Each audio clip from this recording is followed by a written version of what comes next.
요한복음 12장 1절에서 8절 말씀을 가지고 하나님 나라에서 살라라는 그런 제목으로 함께 은혜를 나누겠습니다. 우리는 지금 물리적 공간에 살고 있습니다. 또 이 설교 영상을 공유하는 탄자니아, 동아프리카 보냄받은 교회, 그리고 라오스 보냄받은 교회의 선교사들과 현지 성도들은 실제로는 탄자니아 그리고 라오스에 살고 있습니다.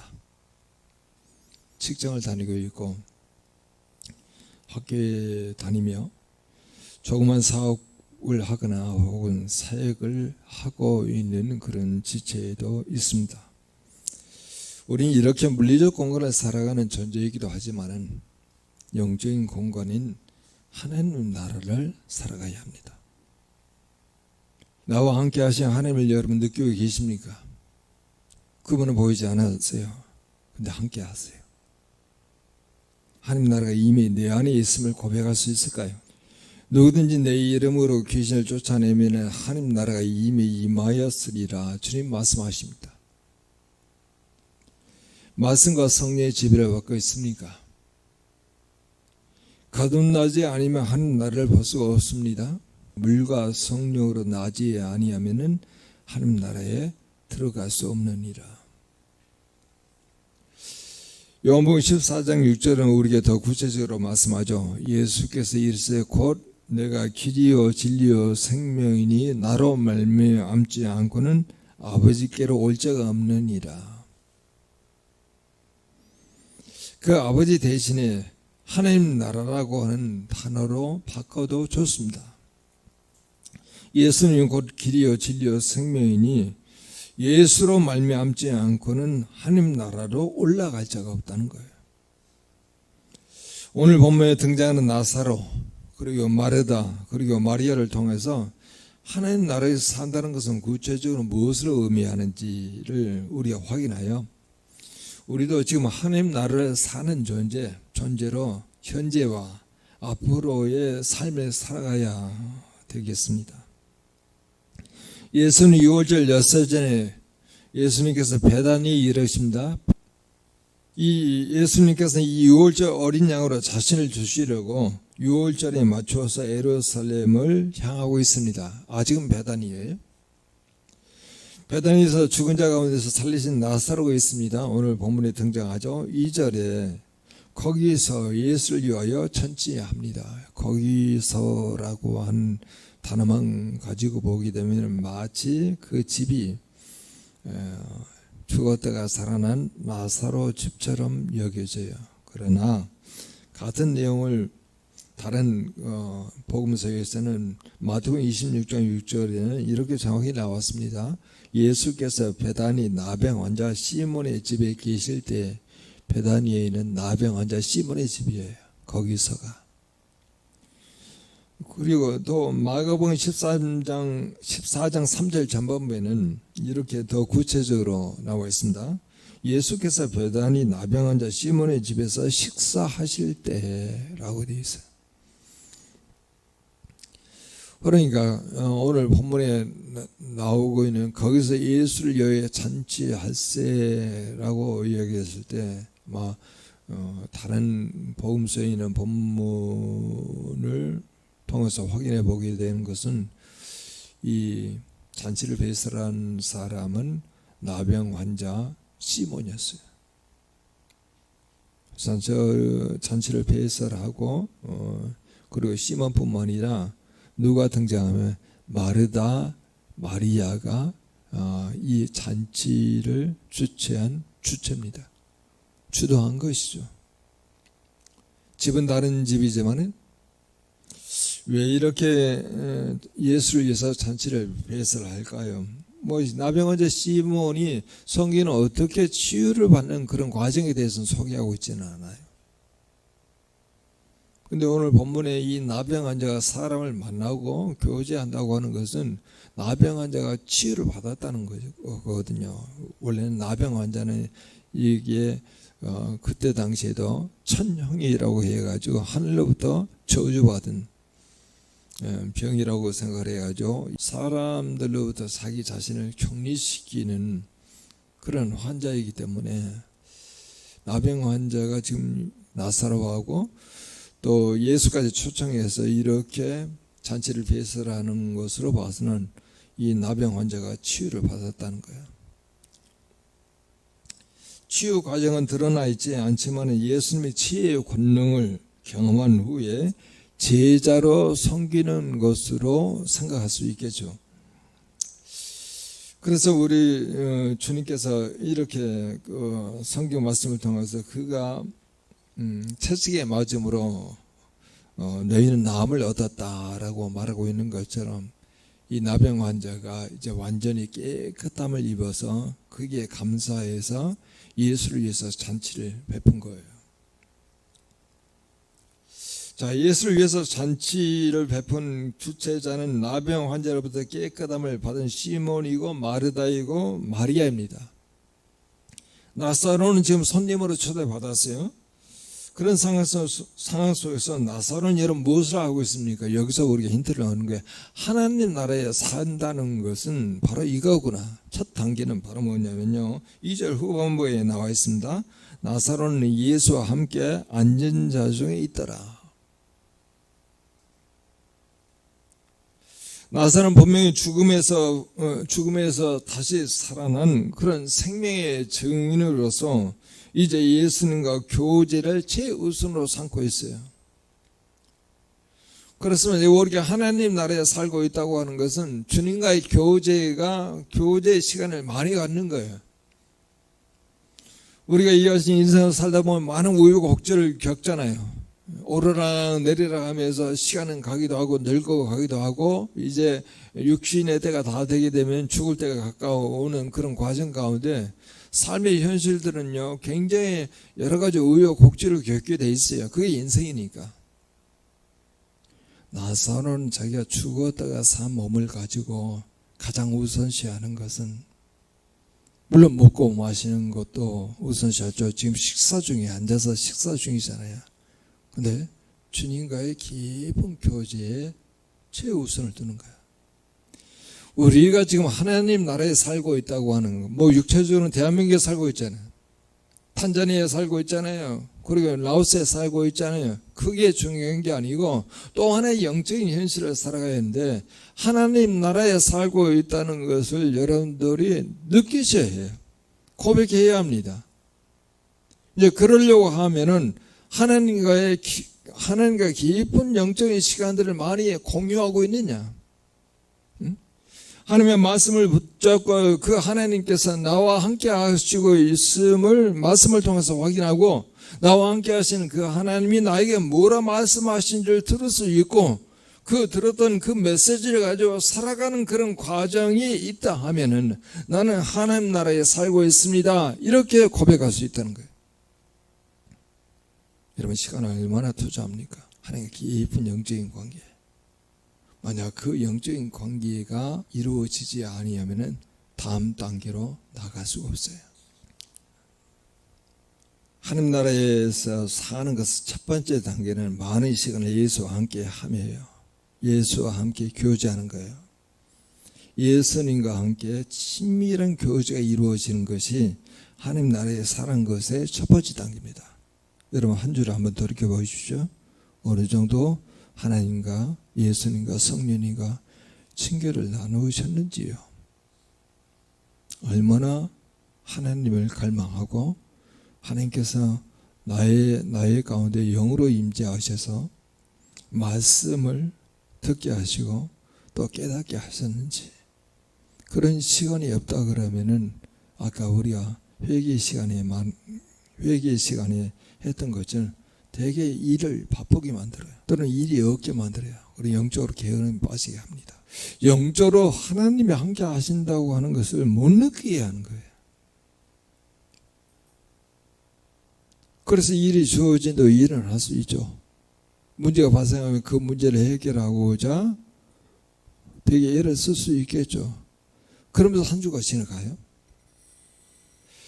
그러면은 여러분 굉장한 시간의 낭비를 가져옵니다. 시간을 우리가 뭐라고 얘기합니까? 프레젠트라고 하거든요. 하루가 프레젠트예요. 또 그 프레젠트의 뜻은 바로 뭡니까? 선물이잖아요. 하나님이 주신 선물의 시간, 그 시간도 하나님 것이잖아요. 우리에게 주신 생명, 우리에게 주신 구원, 다 하나님께로부터 왔잖아요. 우리에게 주신 재물, 건강, 다 하나님 것이잖아요. 하나님께서 나에게 이렇게 건강과 은사와 시간과 기회를 주셨다 하면은 그 하나님께 나가서 하나님과 깊은 만남과 사귐이 이루어지게 될 때 우리는 하나님 나라에 살고 있음을 더 실감한다는 거예요. 이 일이 바쁜 게 중요한 게 아니에요. 내가 하나님을 만나고 일을 할 수 있느냐, 이게 중요한 거지요. 성경을 보게 되면은 아브라함을 뭐라고 합니까? 여호와의 벗이라 그렇게 말하기도 하고, 출애굽기의 33장 11절에도 이렇게 이야기해요. 사람이 자기의 친구와 이야기한 같이 여호와께서는 모세와 대면하여 말씀하셨다. 그러니까 모세도 여호와를 대면해서 친교, 교제를 나누었다.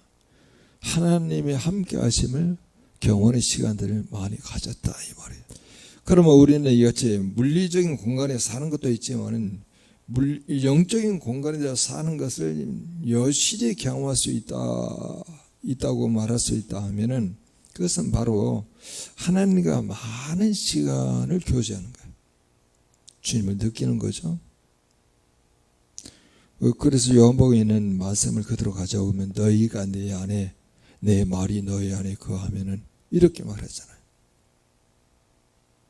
하나님이 교제로 가능하잖아요. 그러면 과연 우리는 하나님과 우리에게 주어진 하루 24시간 중에 어느 정도 함께 하는 시간을 갖습니까? 우리가 이게 굉장히 중요한 사람하고 만남이 이루어질 때 시간을 많이 갖잖아요. 근데 어떤 사람보다 중요한 분은 하나님이잖아요. 그 하나님과 어느 정도 시간을 진지하게 교제하고 나누고, 우리 주가 내 안에, 그러니까 내가 주 안에 있고 주님의 말씀이 내 안에 있으려고 하면은 시간을 좀 많이 가져야 그게 가능하지 않겠어요? 제가 묵상을 굉장히 강조하잖아요. 예, 묵상을 강조하는 이유도 바로 뭐냐면 주님과의 그 말씀을 가지고 교제하는 시간이거든요. 그 말씀이 그 당시에는 이런 뜻으로 쓰여졌지만 오늘 나에게 그 말씀은 어떤 의미입니까? 그래서 말씀을 제대로 묵상하게 되면은요, 성령이 오늘 하나님께서 이런 메시지를 주시고 있다고 하는 그런 확신을 갖게 돼요. 그래서 여러분들이 어떤 일을 당하게 될 때 그 말씀에 근거해서 그 살아내게 되면은 그 문제는 그냥 풀려요. 자, 이제 두 번째는 마르다에 대한 내용이에요. 마르다의 내용도 그렇게 많이 소개되고 있지 않습니다. 여러분 2절 전반부에 이렇게 소개되고 있죠.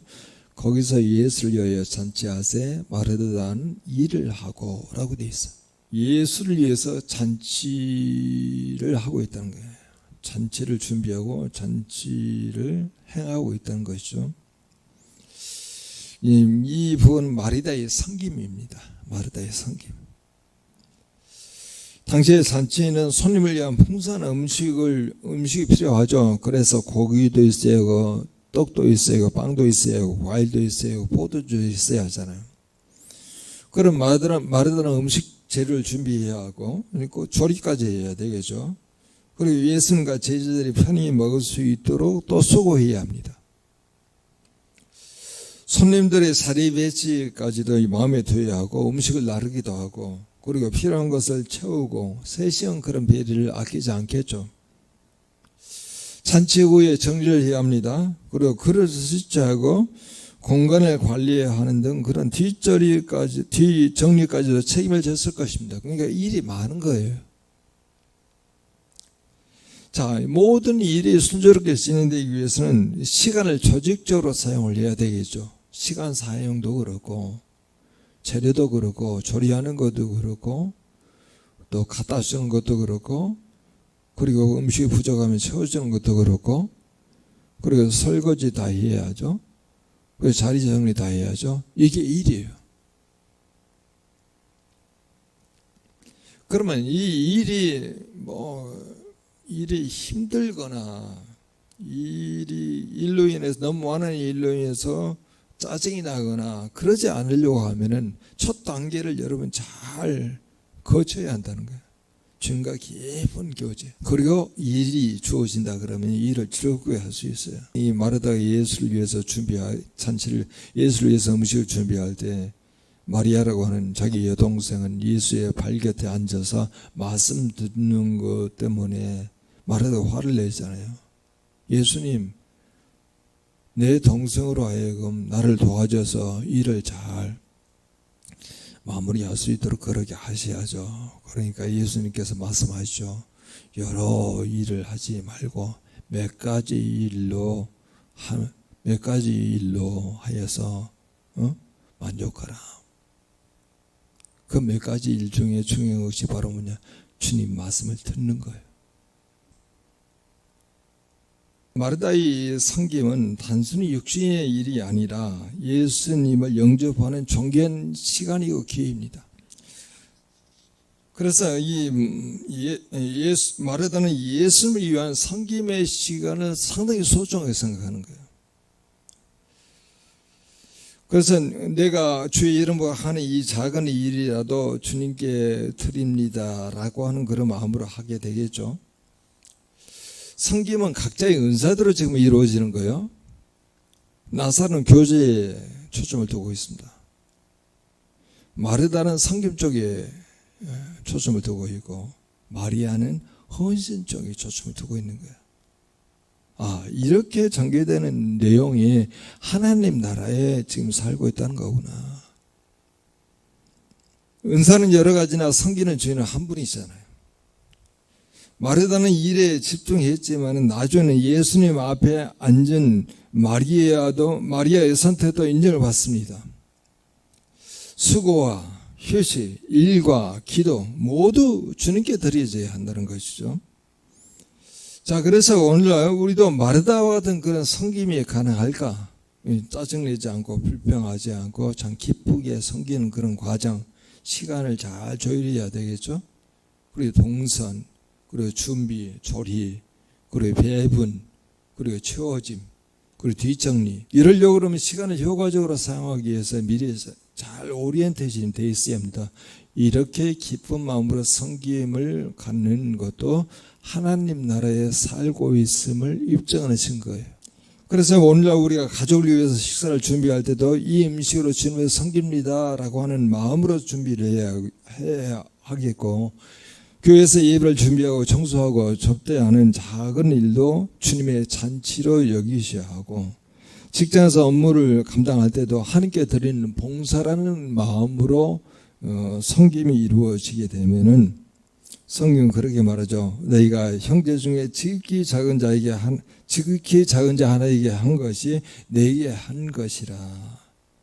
그런 칭찬을 들을 수가 있겠죠.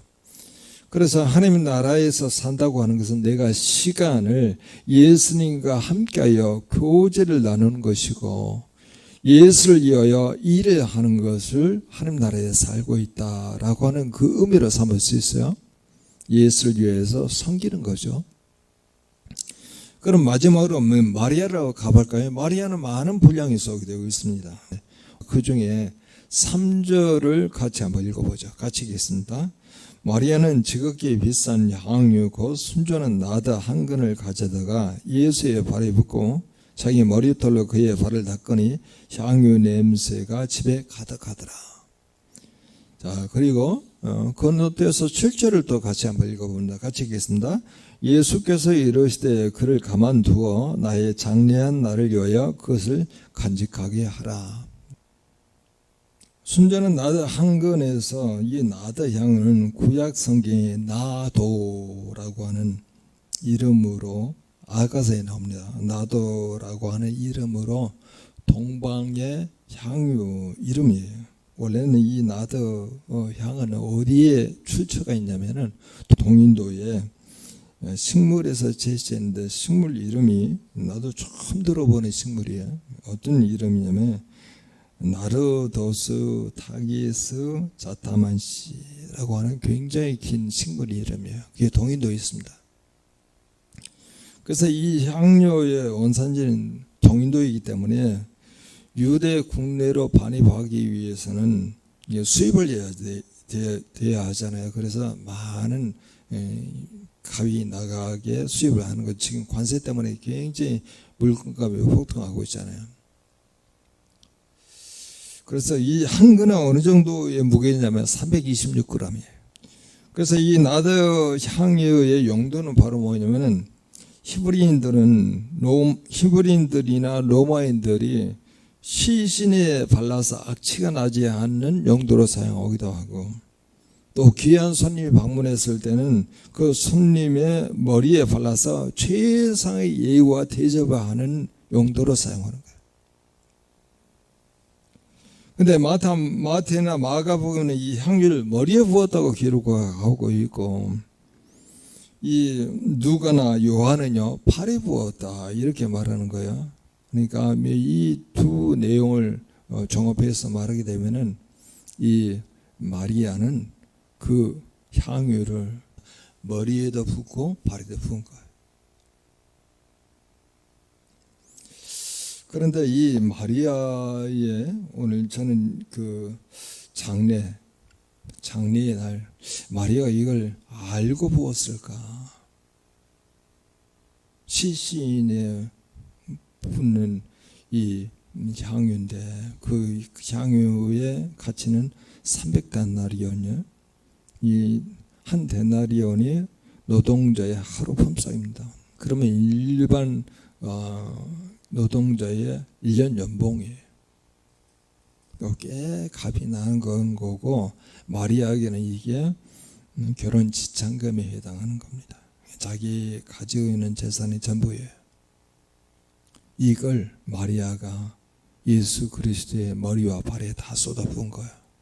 그리고 자기 머리칼로 닦아냅니다. 이런 마리아의 모습은요, 우리가 뭐라고 표현할 수 있냐면 전적인 헌신이에요. 성김보다 더 강도가 세잖아요. 이 전적인 헌신이 누가 시켜서 하는 것도 아니고 자발적으로 이 전적인 헌신이 가능하느냐? 내가 전적인 헌신이 가능하다 그러면은 나는 하나님 나라에 살고 있다고 하는 것을 증거하는 거예요. 하나님의 은혜잖아요. 하나님의 감동이잖아요. 그리고 마리아는 지금 이같이 주에 발견돼서 말씀을 들어보니까 그 말씀에 대한 깨달음이 많아지고, 오빠 나사로 죽은 자 가운데서 다시 살아났잖아요. 그리고 예수 그리스도와 이같이 베다니, 벳박이, 그리고 예루살렘에 갈 때마다 꼭 들르는 곳이 이곳이에요. 예수님은 하나님이 아니십니까? 하나님을 계속 경험하고 있잖아요. 하나님과 친밀한 교제뿐만 아니라 하나님을 위한 섬김도 자동적으로 되고, 섬김보다 더 훨씬 자기의 모든 것을 쏟아부어서 그리스도 예수의 복음을 증거하는 데 사용되는 용도로 자기 모든 것을 쏟아붓잖아요. 이렇게 마음이 흘러갈 수 있다 하면은, 또 그런 것이 우리의 삶 가운데 경험된다 하면은, 나는 하나님 나라에 살고 있습니다. 이 고백이 참이에요. 우리가 진실이에요. 근데 이런 과정들을 지켜보고 있던 이 가룟 유다에 대해서 말하죠. 그래서 이 상을 보고 이 가룟 유다가 말하죠. 이 향유를 어찌하여서 300데나리온에 팔아서 가난한 자에게 주지 않느냐.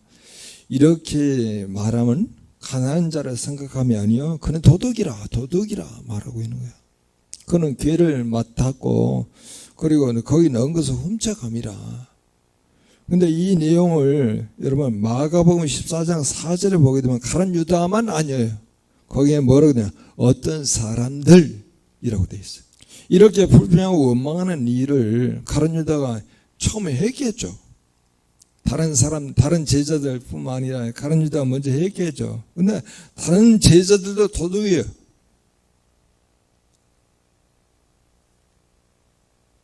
이 가룟 유다는 돈을 관리하면서 적지 않은 돈을 유용한 겁니다. 그래서 누가는 그를 도둑이라 말하는 거죠. 유다는 전혀 가난한 사람을 생각하지 않았어요. 돈깨를 맡은 자로 거기에 넣은 것을 훔쳐갑니다. 다른 어떤 사람들도까지 포함하게 되면 제자 중에 다른 제자들도 그와 같은 흐름을 가지고 있었던 것이죠. 그런데 오늘 본문에 예수님 마리아를 가만두어 자신의 장래한 날을 위하여 그것을 간직하게 하라, 그렇게 말씀한 거죠. 그래서 이 내용은 이미 다 끝났는데 뭐 간직할 게 뭐 있어요? 옥합을 깨뜨려서 다 사용했는데, 그래서 우리가 이걸 역으로 풀어가면서 그것은 그 옥합을 깨뜨려서 장래할 날을 위하여서 옥합을 간직하고 있다가 깨뜨린 것이다, 이렇게 지금 우리가 풀어본 것이죠. 그렇습니다. 오늘 우리는 물리적 하나님 나라, 지금 이 대한민국이 되게 소란스럽기도 하지만은 어디에 살고 있든지 간에, 아니 지금 탄자니아에, 그리고 라오스에 살고 있는 지치라 할지라도 미얀마 최근에 지진이 일어나가지고 수많은 사람들이 죽잖아요. 그런 물리적 나라뿐만 아니라 지금 우리가 다른 나라를 하나 시민권을 가지고 살고 있는 그런 과정 가운데 정말 그 하나님 나라의 시민권을 가지고 있는 나라에 살고 있다는 것이 입증되려고 하면은 우리 세 가지의 내용을 우리가 다시 한번 확인해 본 것이죠. 많은 시간을 예수와 함께하여 교제를 이해해야 한다는 거. 두 번째는 예수를 위하여 일을 하고 섬김을 자발적으로 하는 거예요. 이제 앞에 단계가 되면 두 번째 단계 쉽습니다. 그리고 이제 첫 번째, 두 번째 단계를 다 끝나고 난 다음에는 예수 그리스도의 복음을 위해서 모든 것을 쏟아 부음으로 하나님의 인정을 받잖아요. 그것을 간직하게 하라. 그걸 팔아가지고 가난한 자에게 주는 게 아니고, 가난한 자는 너희들과 함께 있지만 나는 있지 아니하리라 주님께서 말씀하시잖아요. 그래서 우리가 함께 기도합니다. 정말 우리는 이 물리적인 공간에 사는 것뿐만 아니라 영적인 공간에 살고 있는데, 그게 하나님 나라에 살고 있죠. 하나님 나라에 살고 있다고 하는 것은 많은 시간을 예수와 함께 교제해야 하고, 그리고 예수를 위하여서 자발적으로 기뻐하는 마음으로 섬김이 이루어지고, 또 예수 그리스도의 복음을 위해서 모든 것을 쏟아 부음으로 하나님의 인정을 받는 우리 공동체가 되게 하옵소서. 다 같이 통성으로 기도합니다.